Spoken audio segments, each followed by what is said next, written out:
आदरणीय महानुभाव, आज 6 नवंबर रविवार जीवन कैसे जिए में आपका बहुत बहुत स्वागत, हार्दिक अभिनंदन। आइए आज का सुमधुर भजन हम लोग सुनते हैं। आपका फोन मेमोरी से बाहर हो जाएगा।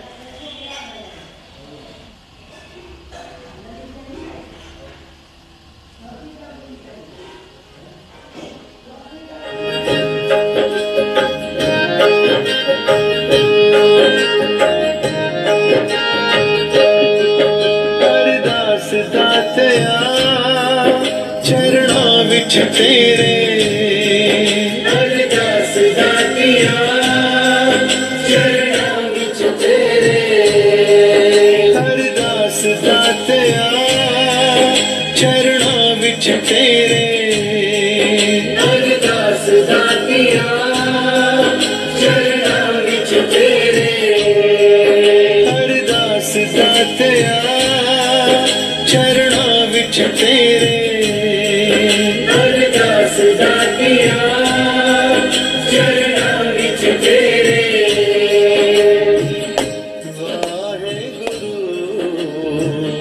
वाहेगुरु वाहेगुरु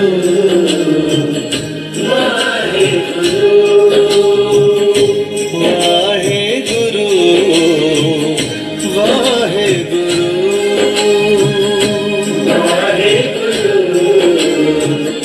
वाहेगुरु अरदास दातया चरणों विच तेरे, अरदास दातिया चरणों विच तेरे।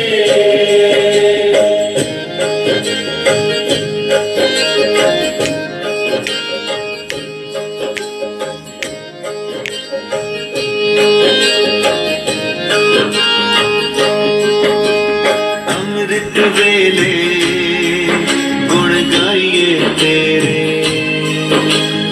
अमृत वेले गुण गाइए तेरे। मन बख्श लवो दुख हर लो मेरे, मन बख्श लवो दुख हर लो मेरे। अरदास दातया चरणों विच तेरे, अरदास दातिया चरणों विच तेरे, अरदास दातया चरणों विच तेरे, अरदास दातिया चरणों विच तेरे।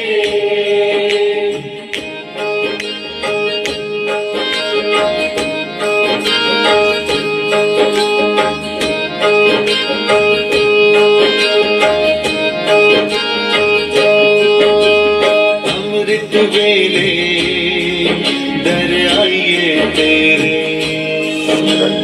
अमृत वेले दर आइए तेरे। सीखी दी दात पाओ झोली मेरे, सीखी दी दात पाओ झोली मेरे। अरदास दातया चरणों विच तेरे, अरदास दातिया चरणों विच तेरे, अरदास दातया चरणों विच तेरे, अरदास दातिया चरणों विच तेरे।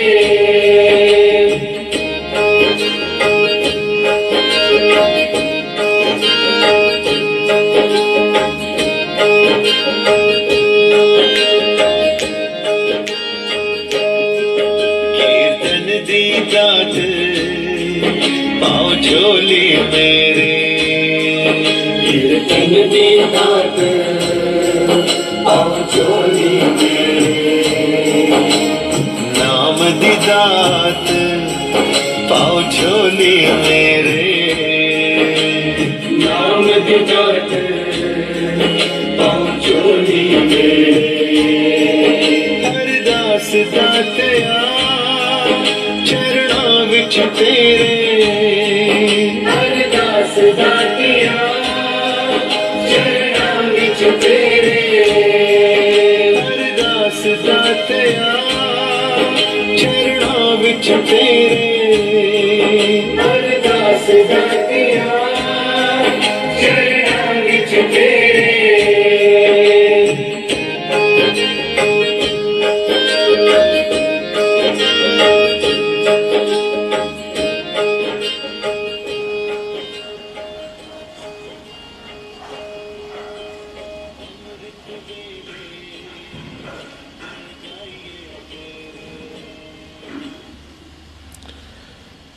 बंधुओं, आज जीवन कैसे जिए की इस 129वीं कड़ी में आपका बहुत बहुत स्वागत। आइए आज के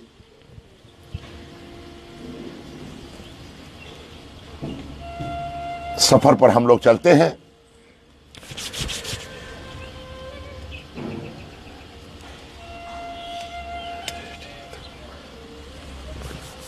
मिट्टी धुंध जग चानण होया, सतगुरु नानक प्रगटिया। कल 7 तारीख को, 8 तारीख को चंद्र ग्रहण और इसी दिन गुरु नानक जयंती का उत्सव। ऐसे महापुरुष इस पृथ्वी पर कल्याण करने, सृष्टि का कल्याण करने अवतरित हुए। ऐसा इस संसार में, इस कलयुग में नानक नाम जहाज है, चढ़े सो उतरे पार। एक परमेश्वर के द्वारा बनाई हुई इस सृष्टि में,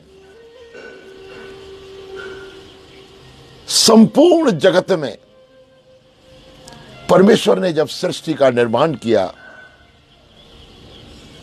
तो ऐसी व्यवस्थाएं की कि इस संसार में व्याप्त सभी चर अचर, स्थावर जंगम, जीव अजीव, निर्जीव, सभी प्राणियों का उन्होंने सृष्टि में 84 लाख योनियों का रचना किया, सृष्टि की। उस परम प्रभु को कोटि कोटि प्रणाम। और इस सृष्टि की संरचना के साथ साथ परमेश्वर ने सभी जीवधारियों को प्रकृति के 5 तत्व, जिसमें भू, जल, पावक, गगन और समीर, यानी पृथ्वी, पानी, अग्नि, वायु और आकाश, इस ब्रह्मांड के 5 तत्वों के पुतले बनाए। इन्हीं ब्रह्मांड के 5 तत्वों का समावेश, सुंदर समावेश करके सृष्टि की रचना परमेश्वर ने की। नायाब, अनोखी, अनूठी प्राकृतिक शक्तियों की एक बेमिसाल कृति परमेश्वर ने बनाई। और उस सृष्टि में प्रकृति के सभी तत्वों में सामंजस्य स्थापित करना निसंदेह उस करतार की, उस परमेश्वर की अनूठी कारीगरी है। किस प्रकार से उन्होंने इस संपूर्ण ब्रह्मांड को रचा, निसंदेह ऐसी अनूठी स्वयं परमेश्वर के अलावा और किसी में नहीं हो सकती बात। इस सृष्टि में तरह तरह की योनियों में तरह तरह के प्रकार प्रकार के संयोजनों के साथ, तरह तरह की रचनाओं के साथ, तरह तरह के कौतूहल और चमत्कारों के साथ परमेश्वर ने मनुष्य की योनि को भी बनाया। इसमें कोई शक नहीं, निसंदेह मनुष्य की योनि तो सर्वोपरि है। 83,99,999 योनियों से इतर एक मनुष्य जिसे परमेश्वर ने आत्मस्वरूप बनाया, ऐसी अनोखी रचना, ऐसी अनोखी कृति परमेश्वर ने मनुष्य के रूप में, हमारे आपके रूप में बनाई। इस प्रकृति का संचालन करता अनूठा, अनोखा, विराट, शक्तिवान, दयावान, न्यायप्रिय, अजन्मा, एक ओंकार, कर्ता पुरुष, निर्भव, निर्वैर, अजूनी सैभम, गुर प्रसाद, ऐसा परमेश्वर जो सर्वलौकिक और अलौकिक जगत का मालिक, इस इंसान को, इस मनुष्य योनि को बनाकर बहुत प्रसन्न हुआ और अपनी प्रसन्नता उन्होंने प्रकृति के माध्यम से संपूर्ण ब्रह्मांड में फैलाई कि रे मनुष्य, इस तरह से तू सर्वाधिक जितनी भी मेरे द्वारा बनाई गई जीवात्माएं हैं उन सब में से तू सर्वोत्तम है। ऐसा जगह जगह ग्रंथों में, वाणियों में, महापुरुषों के सत्संग में, प्रवचन में, आलोचनाओं में, समालोचनाओं में इस मनुष्य की योनि के लिए सर्वाधिक महत्वपूर्ण संदेश हम मनुष्य को, इंसानों को दिए जाते रहे हैं।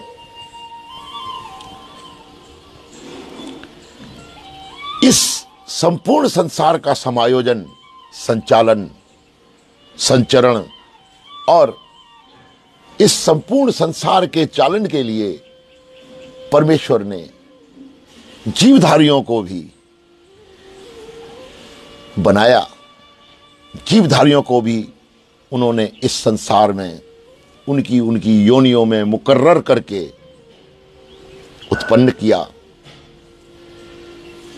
और पशु, पक्षी, स्थावर, जंगम, निर्जीव, सजीव सभी प्रकार की योनियों में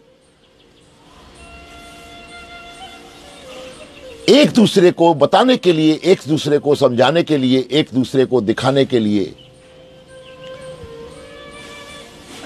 तरह तरह से ऐसी संरचनाएं, ऐसी व्यवस्थाएं बनाई कि जिससे उसकी सृष्टि का संचालन उसके प्राकृतिक गुणों से स्वभाववश संचरित होता रहे और सब कुछ सुखमय, प्रकृति के सभी शक्तियों से परिपूर्ण, प्रकृति के अपने स्वयं के संतुलन अथवा संचालन के आधार पर चलता रहे, ऐसा प्रभु की संरचना। हम उस परमेश्वर को कोटि कोटि धन्यवाद करें, कोटि कोटि उसके लिए अभिवादन करें, अरदास करें, निवेदन करें, प्रार्थना करें। हे प्रभु, तूने जो ये संसार बनाया है, तेरी स्तुति के लिए हमारे इंसानी जुबान में शब्द नहीं है। तू अलौकिक परब्रह्म परमेश्वर है। तू संपूर्ण शक्तियों का मालिक है, संपूर्ण सृष्टियों का मालिक है, संपूर्ण प्रकृतियों का मालिक है। ब्रह्मांड के इस अनूठे समायोजन के लिए हम आपको हे परमेश्वर कोटि कोटि प्रणाम करते हैं।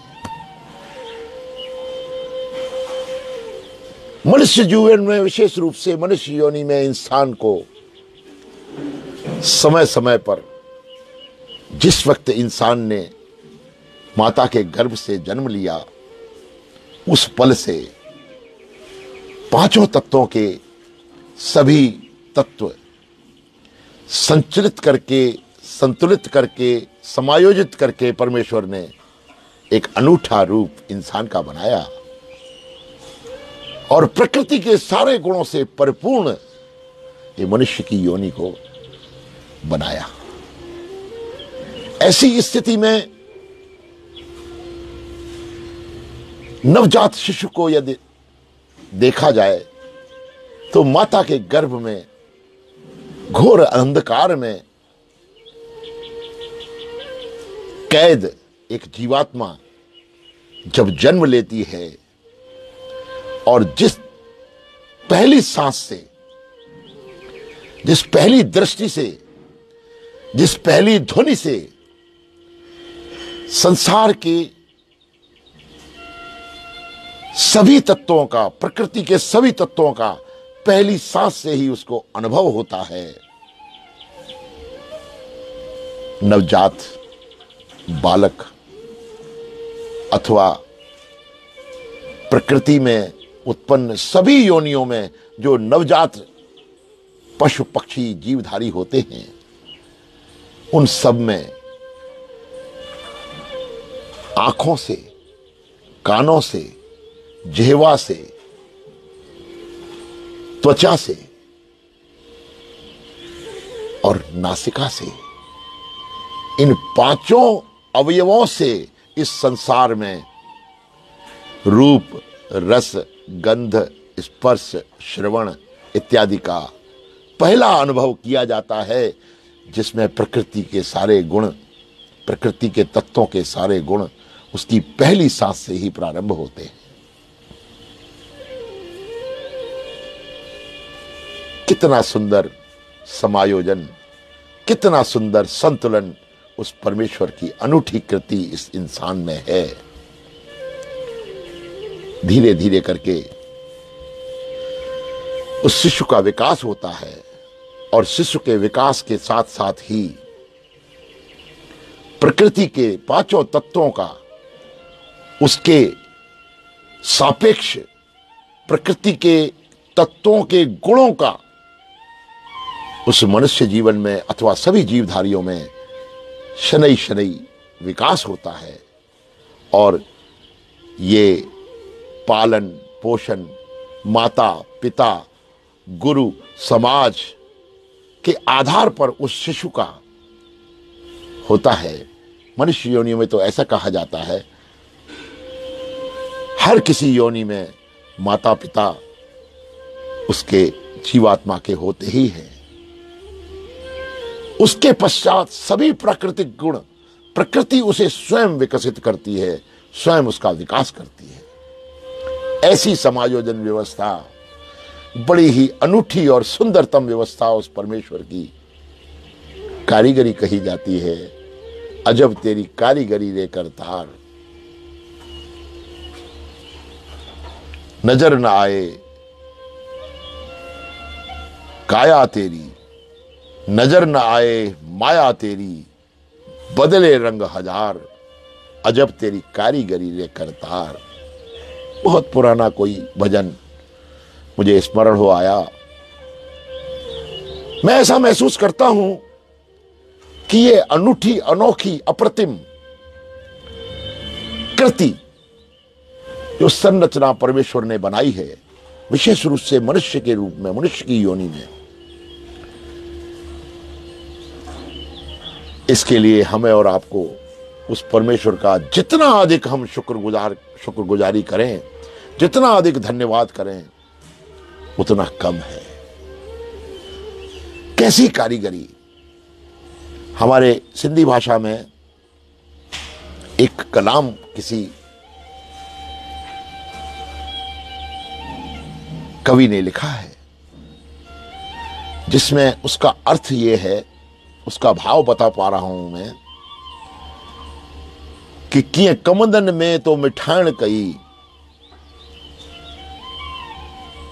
कीअं लीमन में तो खटाइण कई। किस प्रकार से उसी मिट्टी से उपजे हुए गन्ने में तूने मिठास भरी है, किस प्रकार से उसी मिट्टी से उपजे हुए नींबू में तूने खटास भरी है, इत्यादि इत्यादि एक उदाहरण था। अजब तेरी कारीगरी रे करतार। उसी मिट्टी, जल, वायु, पानी इत्यादि से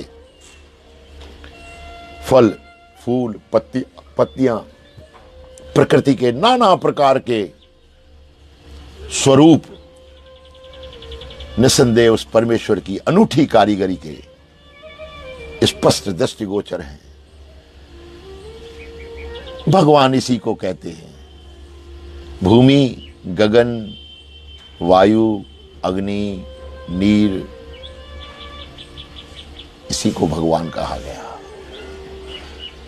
ये परमेश्वर प्रकृति के रूप में हमारे रोम रोम में, हमारे इर्द गिर्द, हर क्षण हर जगह विराजमान है। मित्रों, बंधुओं, हमारी आपकी बातचीत का जो आज उद्देश्य है, हमारी आपकी जो वार्ता होती रहती है प्रत्येक रविवार, आज मैं इस ओर आ रहा हूं कि प्रकृति ने किस प्रकार से मनुष्य की रचना की, परमेश्वर ने किस प्रकार से इंसान और सभी जीवों को बनाया। उस बनाने वाले, उस पालक परमेश्वर, उसके प्रति कुछ तो हमारा भी कर्तव्य बनता है। और इन कर्तव्यों को जताने के लिए, बताने के लिए, समझाने के लिए, दिखाने के लिए समय समय पर परमेश्वर के द्वारा सद्गुरुओं का, गुरबाणियों का, गुरु ग्रंथों का, आध्यात्मिक विधाओं का, वेदों का, पुराणों का, उपनिषदों का, ताकि इसके आधार पर हम उनका अध्ययन, पाठन, पठन, मनन, चिंतन करके परमेश्वर की इस अप्रतिम कायनात के प्रति सजग हों, जागरूक हों और स्वयं को पहचानने के भाव, उन मार्गदर्शन जो समय समय पर अवतरित हुए महापुरुषों ने, नानक, कबीर, बुद्ध, महावीर इत्यादि इत्यादि इत्यादि असंख्य ऐसी ऐसी दिव्यात्माएं इस असार संसार पर, इस जगह पर जन्म लेके केवल और केवल मनुष्य योनि अथवा सभी योनियों के प्रति सजगता का मार्ग निर्देशन करते हुए अवतरित हुए। इनमें से ही गुरु नानक देव जी जयंती 8 तारीख को इस असार संसार में समय समय पर महापुरुषों ने, अवतारों ने, सद्गुरुओं ने, संत पुरुषों ने जन्म लेकर युग दृष्टा के रूप में इस संसार को मार्ग निर्देशित किया, इस संसार को राह दिखाई, इस संसार को कुछ ऐसा दिया जो निसंदेह सामाजिक साधारण प्राणी के सोच से भी परे है।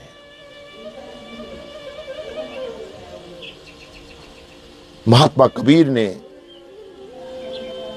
गुरु नानक देव जी ने समय समय पर भगवान महावीर ने, भगवान बुद्ध ने समय समय पर ऐसे उसूलों का, सिद्धांतों का, नियमों का, नियमावली का, ऐसी वाणियों का, ऐसे शुभ विचारों का समय समय पर मार्गदृष्टा के रूप में मार्ग निर्देशन किया। आपको, हमको, सभी इंसान को निर्देशित किया कि देखो तुम जीवन कैसे जियो, हम जीवन कैसे जिए। ये व्यवस्था परमेश्वर के द्वारा सदैव एक दूसरे को सिखाने के लिए अन्य जीवधारी भी प्रयासरत हैं। हमें कौआ, कुत्ता, बिल्ली, बंदर, घोड़ा, गाय इत्यादि इत्यादि इत्यादि जो असंख्य जीवधारी हैं, उनके माध्यम से भी प्रकृति हमें सिखाने का प्रयास करती है। मनुष्य तो मनुष्य को सिखाता ही है, संत महापुरुष सिखाते हैं। सीखना का, जो सीखने की प्रवृत्ति है वो इंसान में क्या सभी जीवधारियों में उसके जन्म की पहली सांस से प्रारंभ हो जाती है। उस सीख में सबसे अधिक जो प्रभाव हमारे जीवन पर आता है तो माँ सिखाती है, पिता सिखाता है, गुरु सिखाता है। इसीलिए सर्वप्रथम यही कहा गया है कि माँ सर्वप्रथम पहला गुरु कहा गया, जो हमें हमारे जीवन को संचालित करने के लिए, जीवन जीने के लिए, हमारे जीवन दर्शन को सही मार्ग पर लाने के लिए माँ सर्वप्रथम गुरु, पिता गुरु, उसके बाद आपको शिक्षा देने वाले गुरु, संत महापुरुष विभिन्न विभिन्न प्रकार के ग्रंथों के माध्यम से, वेदों के माध्यम से, पुराणों के माध्यम से, उपनिषदों के माध्यम से, साखी, शबद, रमैनी इत्यादि विधाओं के माध्यम से इंसान को सदैव मार्ग निर्देशित करते रहे हैं। ऐसा सृष्टि का, इस संसार का चलन है। निर्गुण ब्रह्मोपासक कबीर ने तो एक बार चिताते चिताते इतना भी कह दिया कि कबीर बेड़ा जर्जरा, फूटे 6,000, हरुए हरुए तिर गए, डूबे जिन सिर भार। एक बहुत ही सुंदर सी बात मुझे स्मरण हो आई कि समय समय पर महापुरुषों ने आपके मनोभावों को सही, शुद्ध और परमेश्वर के प्रति श्रद्धा, विश्वास, प्रेम इत्यादि पैदा करने के भाव से आपके अपनी पहचान को बताने के कई एक प्रयास किए कि तेरा जीवन पानी केरा बुदबुदा है, तेरा जीवन जर्जरा बेड़ा है, भुरभुरा बेड़ा है, पता नहीं कब फूट जाए। और इस बेड़े में यदि तू असार संसार से पार होना चाह रहा है तो हरुए हरुए तर गए, हल्के हल्के जो जीव होंगे वो इस संसार में तर जाएंगे। और वो व्यक्ति, वो जीवात्माएं इस असार संसार से डूब जाएंगी, तर नहीं पाएंगी, जिनके सिर पर भार है। एक दोहे के माध्यम से कबीर ने बहुत सुंदर चित्रण किया। हमारी आपकी बात का आशय, आज की बात का आशय, आज की वार्ता का, आज के मेरे अनुभव का आशय यही है कि इस असार संसार में इतनी सुंदर प्रकृति से युक्त इस जीवन में हमें जितना हो सके हल्के होकर जीना है। हरुए हरुए तर गए, जितना हल्का हम स्वयं को महसूस करेंगे, हल्के से यहां तात्पर्य कबीर जी का है कि अगर आप अपने सिर पर, अपने मस्तिष्क पर, अपने मनोभावों में, अपने मन पर अगर अधिक भार लेके चलेंगे तो इस असार संसार में डूब जाएंगे, पार नहीं कर पाएंगे। मेरा अपना जो अनुभव है कि जितने आप हल्के फुल्के रहेंगे, आपके मनोभाव जितने हल्के रहेंगे, उतना ही आप इस संसार से स्वयं को तार सकेंगे, तर सकेंगे, पार हो सकेंगे। ऐसा केवल कबीर ने ही नहीं कहा। भार अपने ऊपर लेने के बजाय यदि आप भार उन सद्गुरुओं पर डाल दें, अपने आप को हल्का फुल्का रखें, उनकी कृपाएं, उनकी रहमतें, उनके निर्देशन, उनके सुविचारों को अपनाएं और स्वयं को यदि आप हल्का करें, तो मित्रों, बंधुओं, यकीन मानिए कि ये जीवन आपका बहुत ही सरल, सरस, मधुर, सुंदर और अनुकरणीय हो सकता है। एक छोटी सी बात मुझे याद आ रही है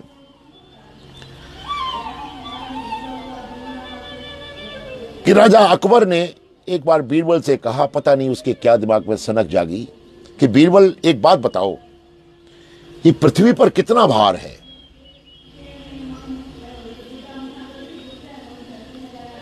बीरबल उनके इस प्रश्न को देख के थोड़ा घबराए, सोचने लगे कि राजा को क्या सूझी है, पृथ्वी पर कितना भार है। राजा ने कहा, भाई तुम बताओ, तुम बता सकते हो तो बताओ। उन्होंने कहा, जी महाराज बता सकता हूं मैं। तो उसने कहा कि इस पृथ्वी पर जो भी भार है उसका कैलकुलेशन करने के लिए, मुझे जोड़ बाकी लगाने के लिए कुछ मोहलत चाहिए समय की। 1 महीना छुट्टी लेके घर जाके सो गया। 1 महीने बाद राजा ने संदेश भेजा, भाई तुम इस पृथ्वी पर जितने भी जीवधारी हैं, पेड़ पौधे, जंगल, मकान, जल इत्यादि इत्यादि जो भी चीजें हैं, उन सब का भार बताने वाले थे, तुमने नहीं बताया। बोला, महाराज मैं पृथ्वी का भार तो आपको गणना करके बताता ही हूं, लेकिन मेरे मन में एक बात और आई है कि वो कार्यक्रम, वो गणना मेरी पूरी हो जाए तो ही मैं आपको बताऊं। उन्होंने कहा, तुम्हारे मन में क्या आई है? उन्होंने कहा, प्रभु इन सारी वस्तुओं का, सारी चीजों का जो भार पृथ्वी पर है, उस भार की तो मैं गणना कर ही रहा हूं, लेकिन उस सारे भार के सहित पृथ्वी का क्या भार है, मैं आपको वो भी बताने वाला हूं।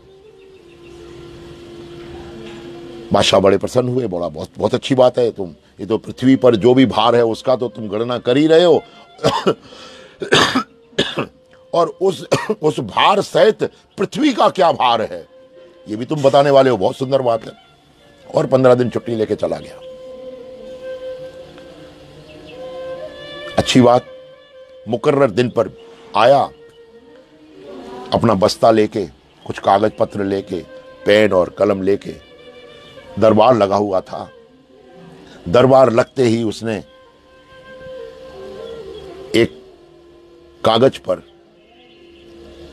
जो गणना की हुई थी उसकी, उसने लिखा 156 ग्राम।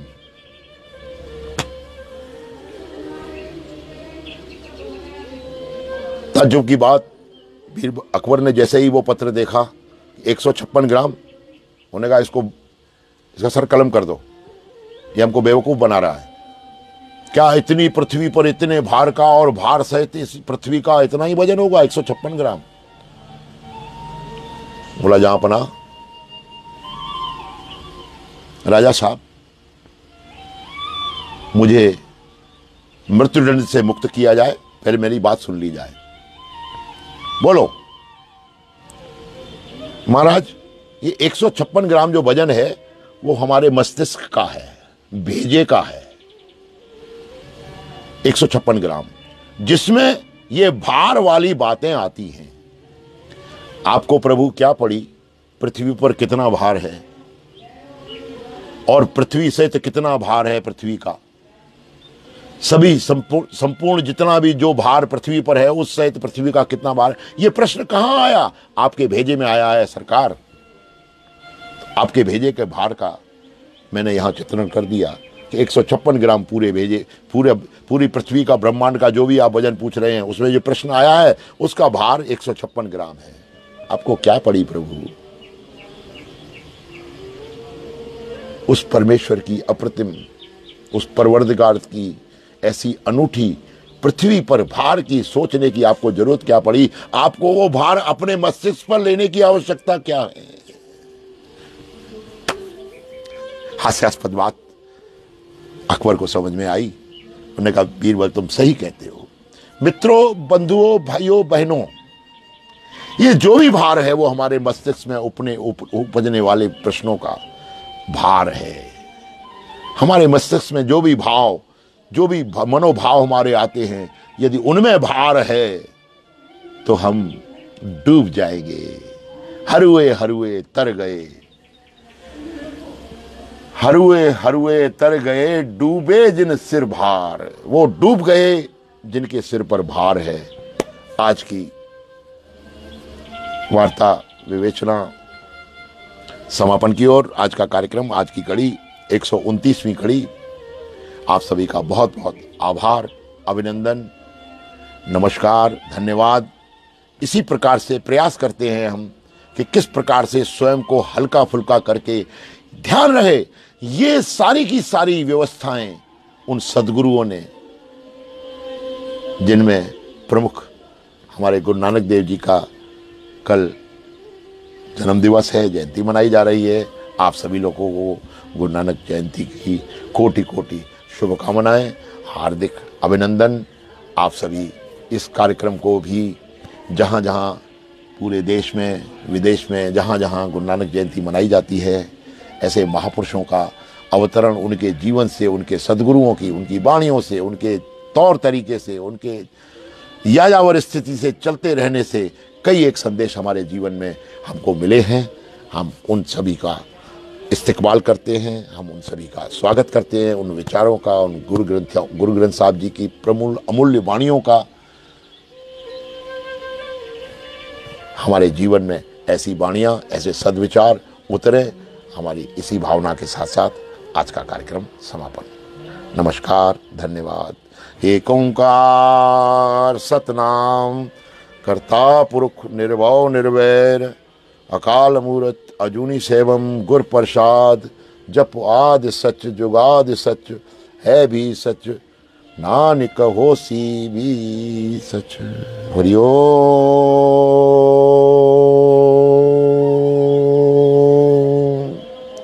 धर्म की जय हो, अधर्म का नाश हो, प्राणियों में सद्भावना हो, विश्व का कल्याण हो। हर हर महादेव।